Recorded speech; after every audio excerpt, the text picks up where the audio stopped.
Alors, mon nom est Claude Desautels. J'ai été militant syndical, professionnel de commission scolaire plusieurs années et j'ai eu l'honneur d'être le président de fondation. C'était un président temporaire, mais j'ai été président de fondation entre le moment où on a incorporé la fédération et le moment où il y a eu la première assemblée générale avec élection du conseil d'administration régulier de la dite fédération. Nous autres, on était affiliés à la CEQ et il y avait une autre organisation à côté qui s'appelait la FPSEQ, qui regroupait à l'époque à peu près 1700 membres, alors que nous autres, on était à peu près 2250. Finalement, la FPSEQ faisait le même travail que nous autres. C'était des professionnels de commission scolaire. Nous avons des valeurs relativement semblables, et les mêmes problèmes, et les mêmes réalités. Dans la FPSEQ, comme dans toute organisation syndicale, même si on n'aime pas une autre centrale syndicale, on sait qu'il y a des bons militants syndicaux dans les autres organisations. Ces militants-là ont commencé à faire quelques contacts avec certains de nos militants, puis on dit, écoutez, là, on peut se battre longtemps, mais peut-être qu'on serait mieux de se rapprocher. Alors, les contacts ont fait en sorte qu'à l'automne 82, finalement, la FPSEQ s'est placée en contrat de service avec la centrale pour qu'on ait une négociation conjointe. Alors, pour la négociation 83, nous étions en conseil fédéral spécial où nous autres, on avait nos instances, mais s'ajoutaient les gens de la FPSEQ pour toutes les questions de négociation. Ça a été comme des fréquentations, si on peut parler comme ça. On s'est connus davantage et on a partagé beaucoup d'objectifs de négociation. Maintenant, ça n'a pas été une fin très heureuse. On se rappelle 83, décret par-dessus décret et cassage de gueule un peu du gouvernement, mais quand même, on avait fait un bon bout de chemin. Suite à ça, pendant l'année qui a suivi, 83-84, les contacts sont demeurés. On a essayé de trouver un modèle qui pourrait convenir à tout le monde et c'est là qu'est sortie la solution qu'on a adoptée finalement, à dire divisons la province et on a divisé la province en 25 territoires et là, à ce moment-là, on fonctionnait, on était orienté vers la création de 25 syndicats. Alors, on a fondé légalement la corporation de mémoire, c'est à la fin de 84 ou début 85. J'ai été élu président du conseil d'administration avec deux autres, Yves Paquin et Pierre Asselin.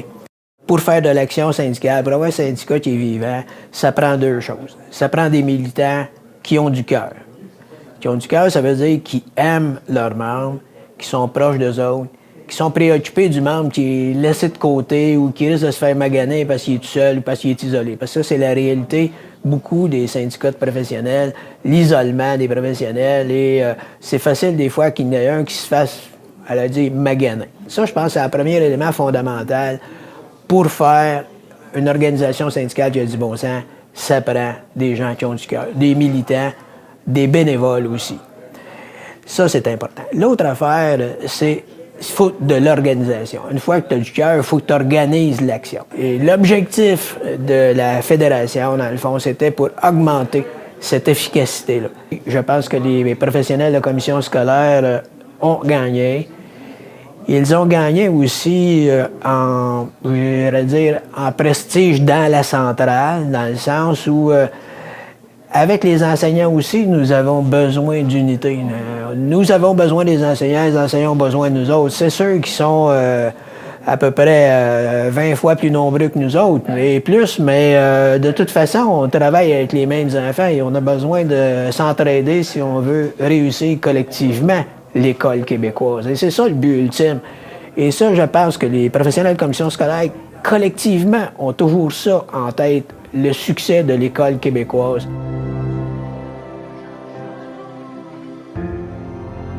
Je m'appelle Pierre Tellier. J'ai été en fait le premier président vraiment élu par le congrès de la fédération. Les débuts de la fédération, ça a été assez houleux, mais en même temps exaltant parce qu'on avait tous les défis. Il faut savoir d'où on venait, hein?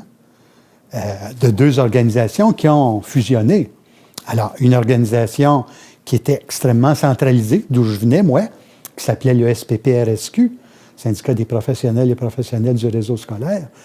Et il y avait un autre groupe qui venait de la FPSEQ, et eux qui étaient une fédération extrêmement décentralisée. Parce qu'il faut savoir que ça a été aussi une opération gigantesque d'organisations syndicales. Et on ne peut pas défaire des syndicats puis en faire d'autres n'importe quand. Il y a le Code du travail qui s'applique, il y a les accréditations. Et on a fait un travail là-dessus. Merci aux employés qui étaient là à ce moment-là, principalement Ghislain Marcheterre. Puis là, ben, ça a été les grands défis 85.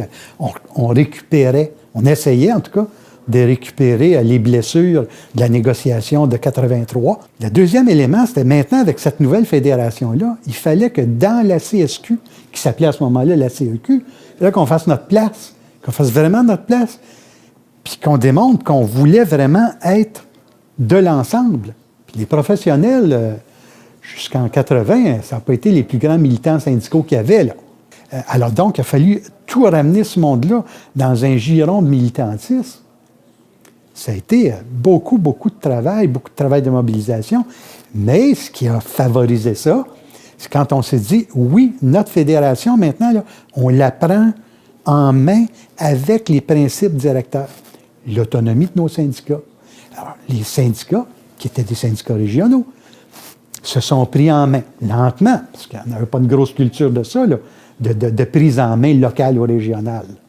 Alors, ils se sont pris en main, lentement, on les a bien accompagnés, on avait un bon financement, tout ça. On a placé notre cotisation syndicale. Ça aussi, c'est un élément important.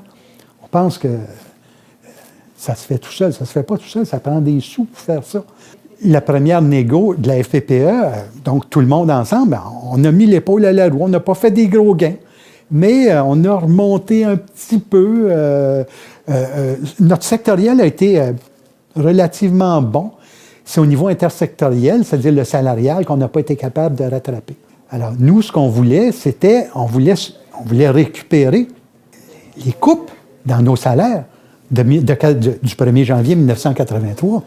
Les professionnels ont été les plus touchés. Notre échelle a été plafonnée.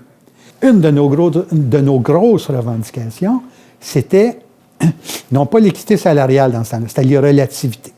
La thèse de la FPPE à ce moment-là, celle qu'on défendait dans les instances de la centrale et dans les instances du Front commun, on disait, nous autres, une seule échelle de salaire pour l'ensemble des professionnels. Comme pour les enseignants. Mais on a développé ça. On a développé aussi chez les professionnels, ça c'était important, le goût de faire respecter leurs conventions. Parce que, auparavant, autant au SPPRSQ qu'à la FPSEQ, il y a beaucoup de professionnels qui disaient « Ah, je ne veux pas avoir de troubles.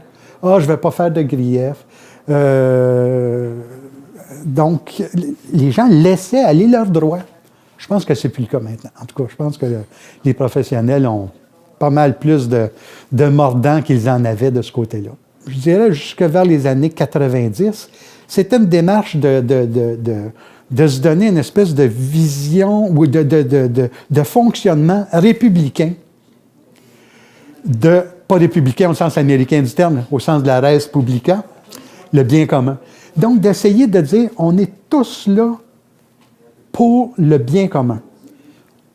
Les gestes qu'on va poser, un geste que moi je peux poser, s'il n'est pas orienté vers le bien commun, s'il est orienté juste vers mon corps d'emploi ou vers moi, mon emploi, avec mon patron, vers ma petite paix personnelle, ça ne peut pas fonctionner. Quand je regarde ça, ce qui a été formidable, ça a compté de la présidence de François Ferland, qui a été mon successeur immédiat. Là, l'ouverture, on avait fait l'ouverture dans la centrale, ça a été l'ouverture dans le public. La parole de la Fédération sur la place publique a commencé à se développer. Je pense que son niveau optimum, ça a été quand Jean Falardeau a pris la présidence. Puis Joanne qui continue ça de manière magistrale, là, mais ça a été une montée. Puis c'est pas facile non plus que d'être capable de faire ça. Je suis pas mal content de ce que la Fédération est. Je trouve qu'elle se développe bien.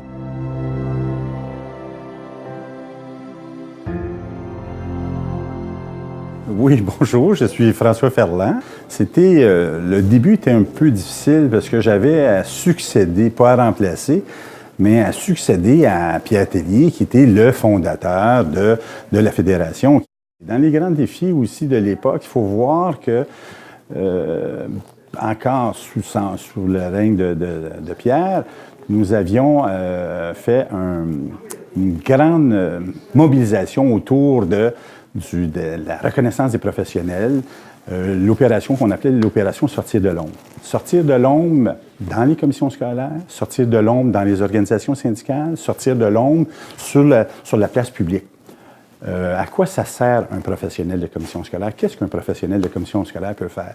Pendant l'époque où j'étais président, il y a eu beaucoup de questionnements sur le rôle des syndicats versus la fédération et sur le partage de la cotisation. Ça nous a amené à créer une commission qu'on appelait la CSA, qui était la commission des structures administratives. Il y a cette commission qui a été créée parce que il y a beaucoup de gens qui disaient « Ah, il faudrait avoir plus d'argent dans les syndicats, il faudrait plus d'autonomie, il faut qu'il y ait moins de personnes libérées au niveau national et plus dans les régions, parce que c'est dans les régions que les services se donnent, que l'action se passe. » Ça a duré pendant... je crois, c'est presque 18 mois, cette commission-là, qu'on a eu des questionnaires, on a rencontré les syndicats, on a questionné des membres pour en arriver après à consolider la structure qui existait à la Fédération. C'était assez intéressant comme résultat. Il y a eu, oui, un repartage un peu au niveau de la péréquation, de la cotisation, ces choses-là, mais les gens comprenaient mieux maintenant les frontières de fonction entre la Fédération et ses syndicats. C'était un peu ma plus grande peine d'entendre par après qu'il y a certains syndicats qui s'étaient désaffiliés et je ne comprenais pas pourquoi, parce que je pensais que nous avions fait les bonnes choses et puis que les gens étaient bien représentés. Mais on est dans une démocratie, hein, les gens, ils peuvent décider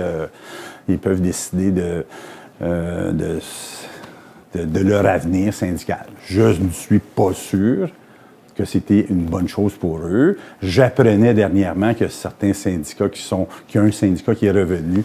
Je pense que c'est très intéressant. J'aimerais ça revoir ce monopole. C'est en 89, on parlait là, de récession, de deuxième récession. Il y en avait eu une en 85, il y en avait une autre en 89. C'était très difficile là aussi les négociations. Quand on a commencé la négociation, on a commencé encore là sous l'ancien régime, sur l'ancien gouvernement, le gouvernement libéral. On l'a terminé sur le gouvernement du Parti québécois. Les gens étaient très, très mobilisés. Lorsqu'on disait, on aurait besoin un peu de support à la table de négociation, ça va pas vite. Et puis, on sent qu'on se fait ridiculiser. Mais on pouvait réussir à trouver là, 30, 40, 50 personnes qui venaient avec nous à la table de négociation. Ça intimidait un petit peu la partie patronale. Moi, j'étais fier de signer. C'est sûr qu'on veut toujours plus. Vous savez, quand on négocie, ça prend beaucoup d'idéaux pour préparer une demande syndicale. Ça prend beaucoup d'humilité pour accepter les résultats. Dans les États généraux, on était très, très, très présents comme centrale. Évidemment, nous, les gros dossiers que nous avions aux États généraux, c'était les services professionnels, l'importance des services professionnels, et puis comment on pourrait consolider les services professionnels par leur financement, par des enveloppes dédiées pour les services professionnels. Puis il y avait aussi, à l'époque, on parlait beaucoup de la disparition des commissions scolaires. C'est pas nouveau, là, hein, la disparition des commissions scolaires ou bien la diminution des commissions scolaires. C'est un dossier que nous, évidemment, compte tenu que les professionnels, il y en a dans les commissions scolaires, il y en a dans les écoles, c'est un dossier qui nous était cher. On ne voulait pas faire disparaître les commissions scolaires, mais d'avoir une meilleure structure des commissions scolaires, d'avoir moins de commissions scolaires, c'est un dossier que nous avons défendu. OK, je suis Luc Sénéchal, je suis du Grand Portage. De 1997 à 2000, l'enjeu, c'était de nous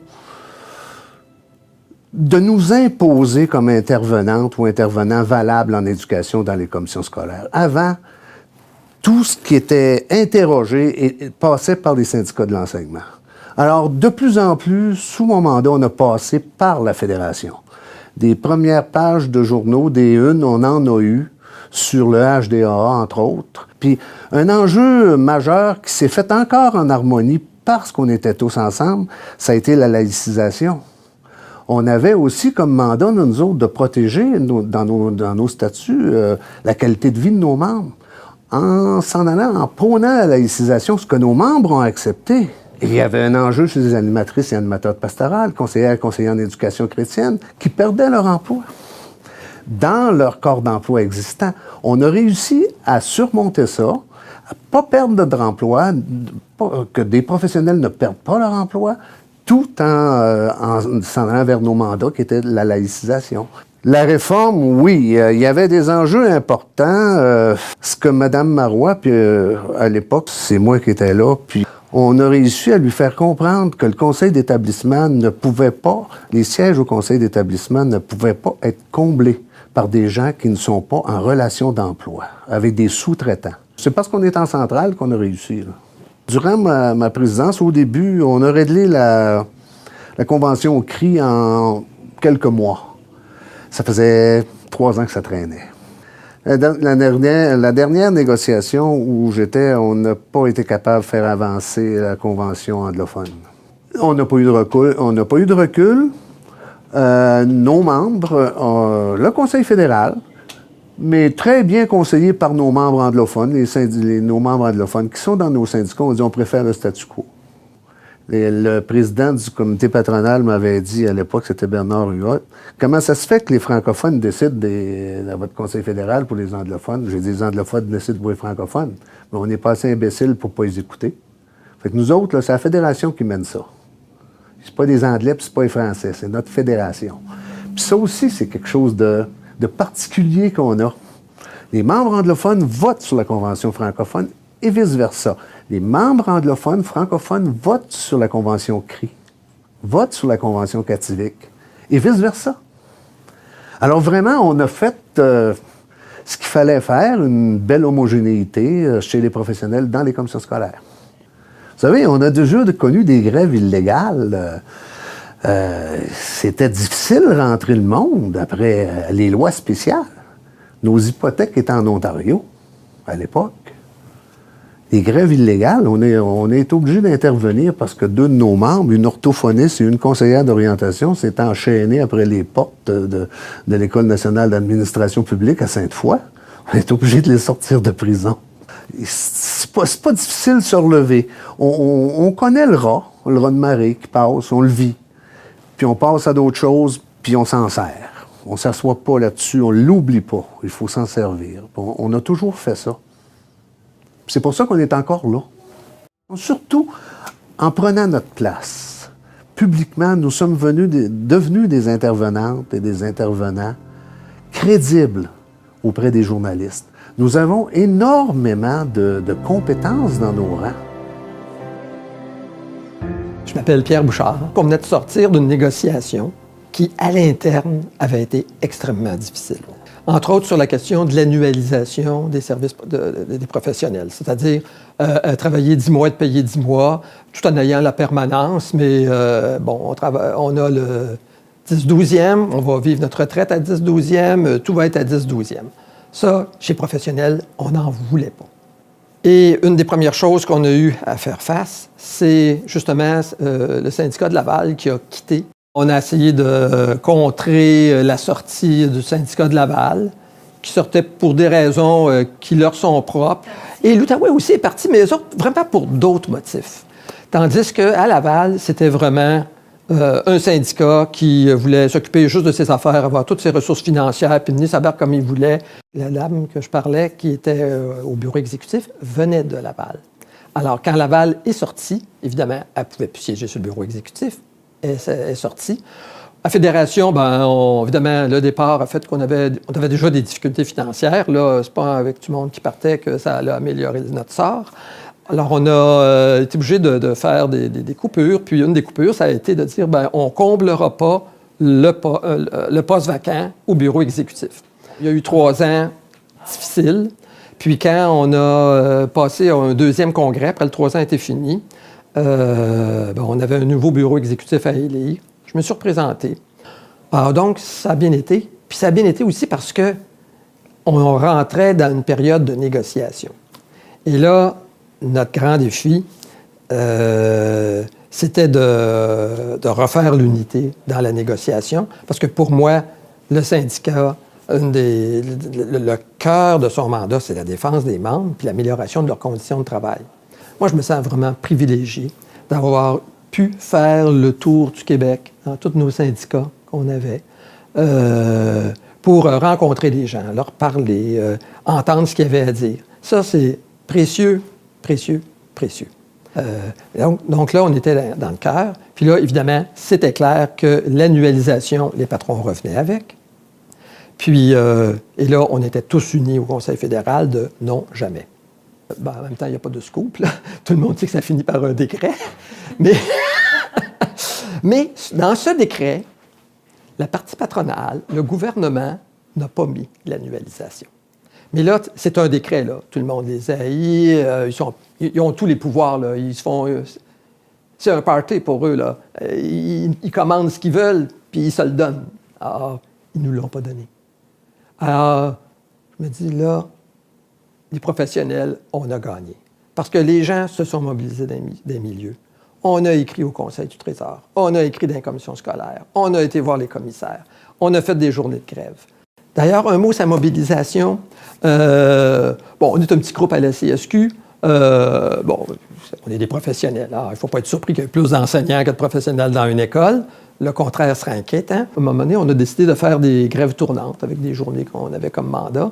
Alors, je laisse parler les autres groupes, enseignants, soutien, bon, parta. Tout le monde donnait leur date. Donc, on avait 2-3 semaines, là, je pense, où on pouvait se mettre. Quand tout le monde a fait le tour, j'avais vu que la première journée n'avait pas été prise. J'ai dit, les professionnels, on va sortir les premiers. Et on a eu une super belle couverture médiatique à ce moment-là. Un moment qui, pour moi, a été aussi beaucoup magique, puis qui m'a énormément touché. C'est une manif qu'on a eue à Québec au mois de mai 2005. 50 000 personnes de CSQ à Québec. Chez Professionnels, on a dénombré plus de 1000 professionnels. C'est le plus grand rassemblement dans une seule place de professionnels de commission scolaire qui s'est fait à ma connaissance. Et je me suis adressé à la foule devant 50 000 personnes. C'est spécial. Alors, quand j'ai rentré à la Fédération en 2000, il y a eu un dossier spécial qui arrivait, qui était celui des animateurs de pastoral, qui avait été transformé en animatrice de vie spirituelle et d'engagement communautaire. Il n'y avait plus d'animateurs de pastoral, mais il y avait-tu comme, je ne sais pas, 400 membres qui étaient là-dedans. Qu'est-ce qu'on en fait? Alors, eux nous proposaient que le monde suivrait des cours, passerait des examens, des entrevues, puis qu'on garderait les gens que les commissions scolaires jugeraient importants. J'ai dit, non, ça ne se passera pas comme ça. J'ai dit, c'est pas compliqué. Bon, qu'il y ait des cours à suivre, bon, ça va. Mais non, c'est un transfert automatique. Hein? Mais c'est quand même l'emploi de plusieurs personnes qui ont été automatiquement là, déménagées dans la nouvelle classe, le nouveau corps d'emploi.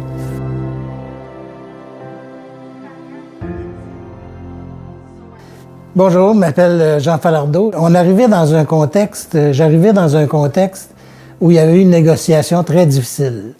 Difficile avec la partie patronale, bien sûr, mais à l'interne aussi, à la CSQ, avec la Fédération des syndicats de l'enseignement qui négociait, sans nous en avoir parlé, négociait des ajouts de ressources professionnelles dans leur convention. Et de plus, c'était notre principale demande à cette négociation-là, comme ça a été par la suite. Il y avait de la grogne dans nos syndicats par rapport à la centrale. Personnellement, je trouvais que la centrale n'avait pas joué son rôle d'arbitrage entre la FSE et nous autres. Avec le départ aussi des 9 syndicats, bien, il y avait vraiment des gros problèmes. Et on s'était serré là-dedans.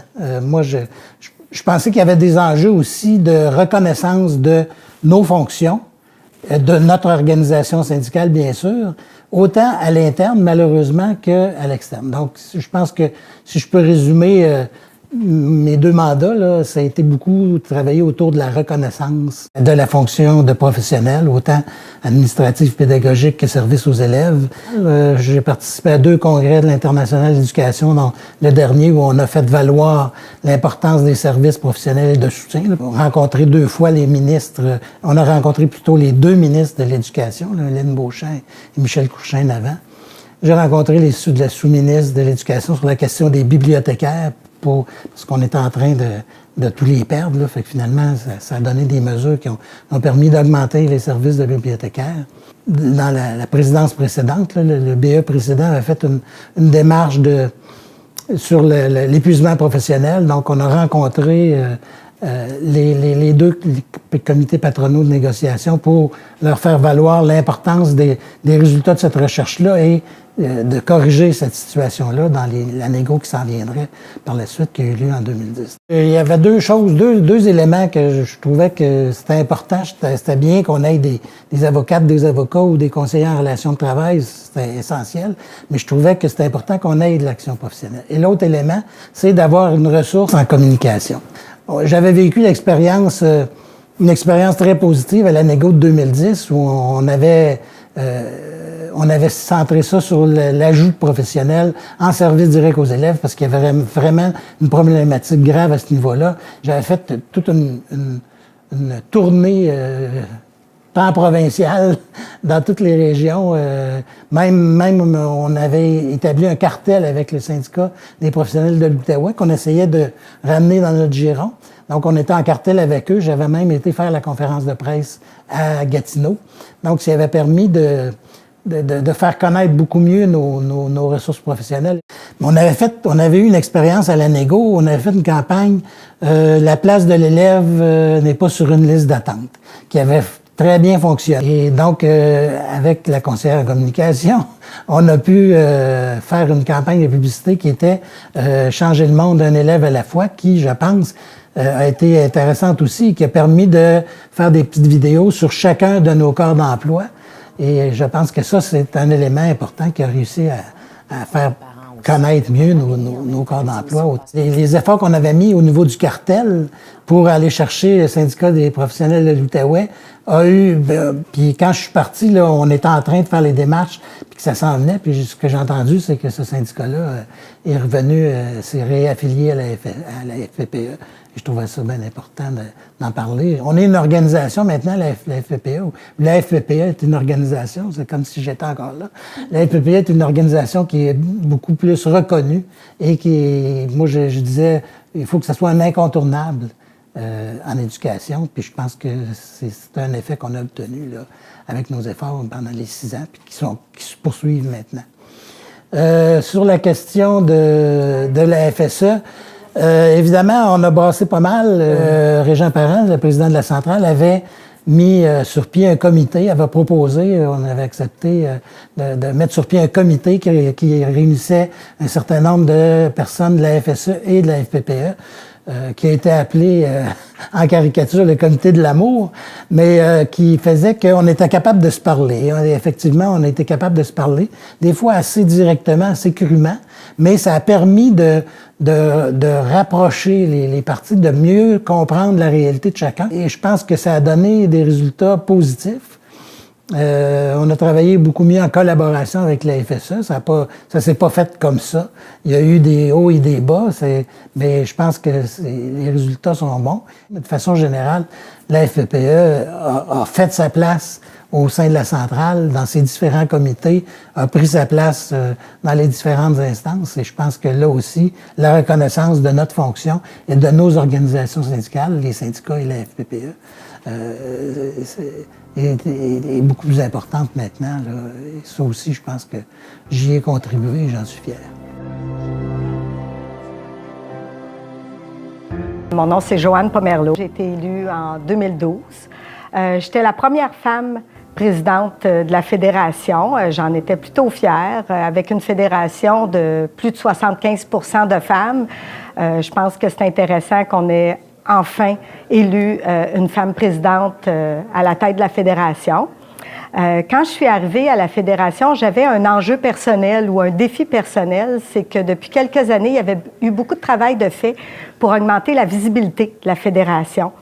Et puis, pour moi, c'était important de continuer dans ce sens-là. On a travaillé en action professionnelle, beaucoup de dossiers comme les conseillers pédagogiques, les conseillers d'orientation, l'animation à la vie spirituelle, l'engagement communautaire. On a fait des enquêtes sur la validation de clientèle, sur la décentralisation, sur les bibliothèques scolaires. Et tous ces dossiers-là sur lesquels on a travaillé en action professionnelle, ben j'avais comme défi de les faire connaître à nos membres, mais aussi aux décideurs. J'ai eu l'occasion quand même, depuis que je suis présidente, de rencontrer tous les ministres de l'Éducation, puis on sait qu'on en a eu plusieurs depuis 4 ans. Donc, on nous consulte de plus en plus, on vient de plus en plus chercher notre opinion, notre position. Et puis ça donne une responsabilité parce qu'il faut avoir quelque chose à dire. Fait que pour moi, c'est important. On savait que c'était une épée de Damoclès qui nous pendait au-dessus de la tête depuis 2005 environ, le moment où l'exercice d'équité salariale a été conclu. Et puis, il a fallu travailler fort comme fédération pour s'assurer de réduire les impacts négatifs des relativités salariales qui ont été réglées à la négociation donc de 2015 et qui vont s'appliquer en 2019. Donc, un enjeu important de valorisation de nos professions, puis de reconnaissance de nos professions dans l'enjeu des relativités salariales. On a fait une tournée au printemps 2015 pour dénoncer dans chacune des régions les compressions puis les coupures de postes. C'est choisir d'investir dans la société de demain. Pour l'élève, on se donne les moyens. Et les parents se sont associés à nous. Et puis, on a eu une belle collaboration, même avec la Fédération des comités de parents, pour dénoncer ces coupures de postes-là, puis cette diminution-là de services aux élèves, et particulièrement aux élèves en difficulté, que l'austérité, les coupures, ça a été un gros défi là, dans ce mandat-ci. On avait déjà commencé, avant que j'arrive à la présidence, à travailler le réseau scolaire, à travailler au niveau de nos liens, que ce soit avec la Fédération des enseignants, la Fédération du personnel de soutien. Et c'était quelque chose qui était débuté, mais il fallait le poursuivre. Quand on est arrivé à la négociation, on avait développé une habitude de travail ensemble et de collaboration. D'ailleurs, ça l'a permis d'avoir une mobilisation en réseau scolaire comme on n'avait jamais vu, de travailler au niveau vraiment d'une mobilisation par région, mais par réseau. Et puis, je pense que ça a été le résultat, disons, du travail de collaboration qu'on fait depuis quand même quelques années. Bien, toutes les compressions au niveau des commissions scolaires ont fini par avoir un effet sur le budget de la fédération. Et avec cette diminution-là de revenus et l'augmentation des dépenses associées à la négociation, bien, on a dû faire des choix. C'est quelque chose qu'on va réussir à faire dans un délai raisonnable. Et le tout en s'assurant de continuer à travailler sur la visibilité de la fédération, puis sur les services aux membres. C'est notre mission première.